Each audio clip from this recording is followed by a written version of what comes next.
Well, dudes, I did the install video, but it was pretty long. Equally as boring, probably. But the Vivaton is in and on. And then I also braced up me bulkheads. See, that's metal, then the A-arm, and then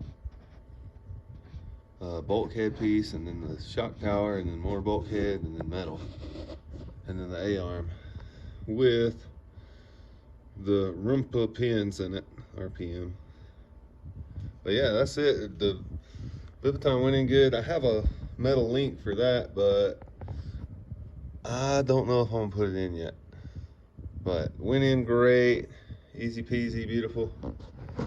And yeah, can't wait to try her on out.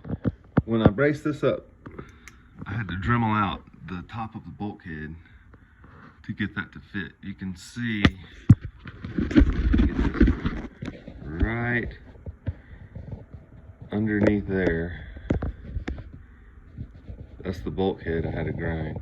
And then also I had to grind up top too, right in there, to get that thing to fit. But it should be way, way stronger. We'll see if it keeps breaking them. Vitavon! Yeah.